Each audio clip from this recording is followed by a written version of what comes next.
do you have do we have an MLS number that we can work with? Do you know? Is there a particular MLS? Okay, because if we do the MLS, then we can pull in the MLS number, and it'll pull all the other stuff that goes along with it, and that's kind of an important piece. Okay. So I'm going to just grab a new MLS number. So let's sell Casey News listing on Chelsea.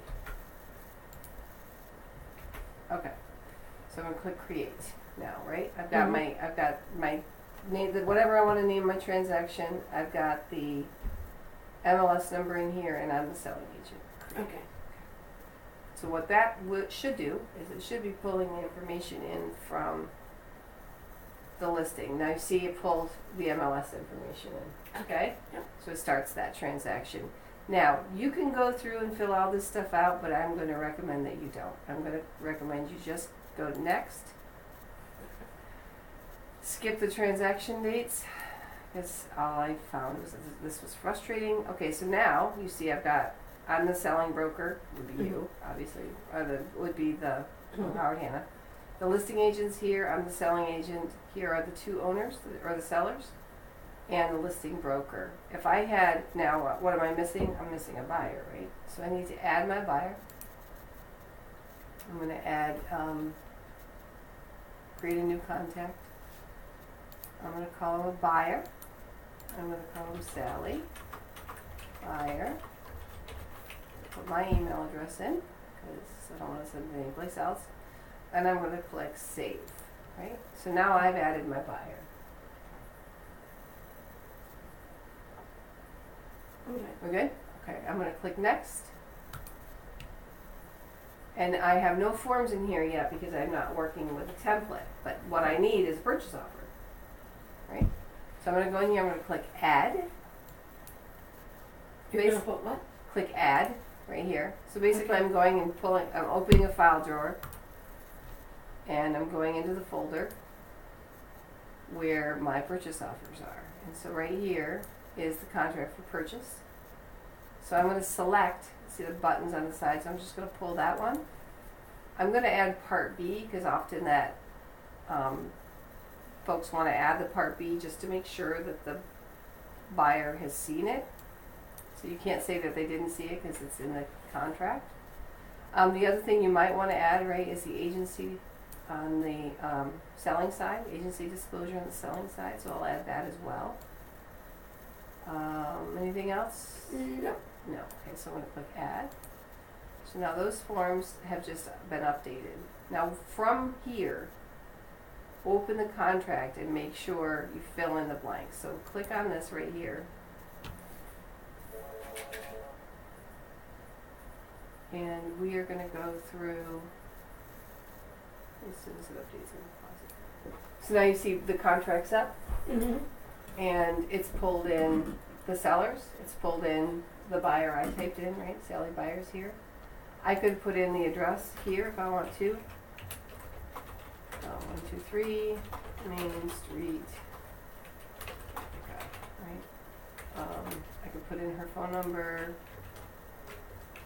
Now, if I had filled in, and this is my fault, so if I had filled this in under, when I set up her contact, this stuff would have populated, but I didn't do it.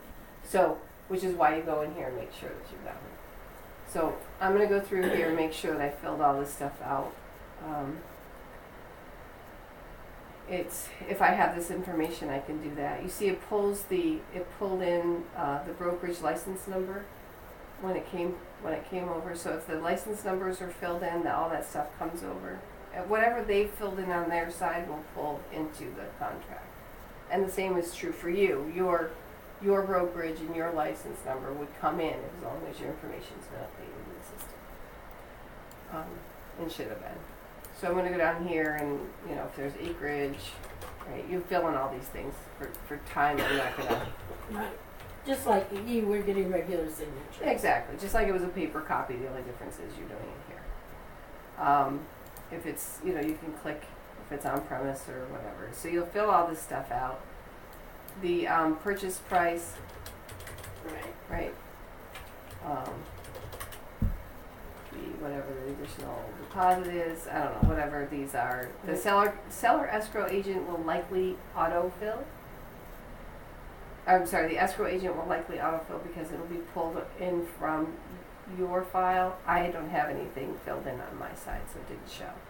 I'm going to go down here and I'm going to select the contingencies, whatever they are, right? Yep. Fill in whatever the others are. The disclosures, yeah, you probably will know what disclosures are on file because those are going to come next. So you'll go in here and just select. You can always go back and fill them in, and I'll show you how. Let's just say this is 4/21/2018. It's only going to take us a month. Isn't that great? Okay, so all this other stuff's going to get filled in later.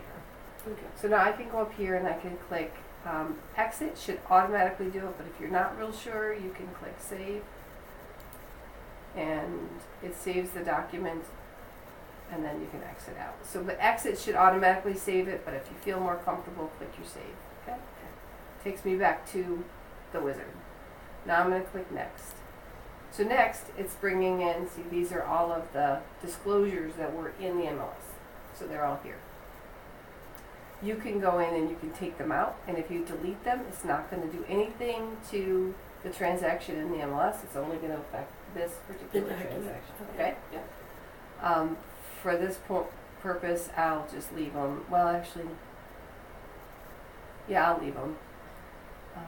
This should hopefully not take too long. I'm going to click done. So now I've got everything in there. My contract is ready to go.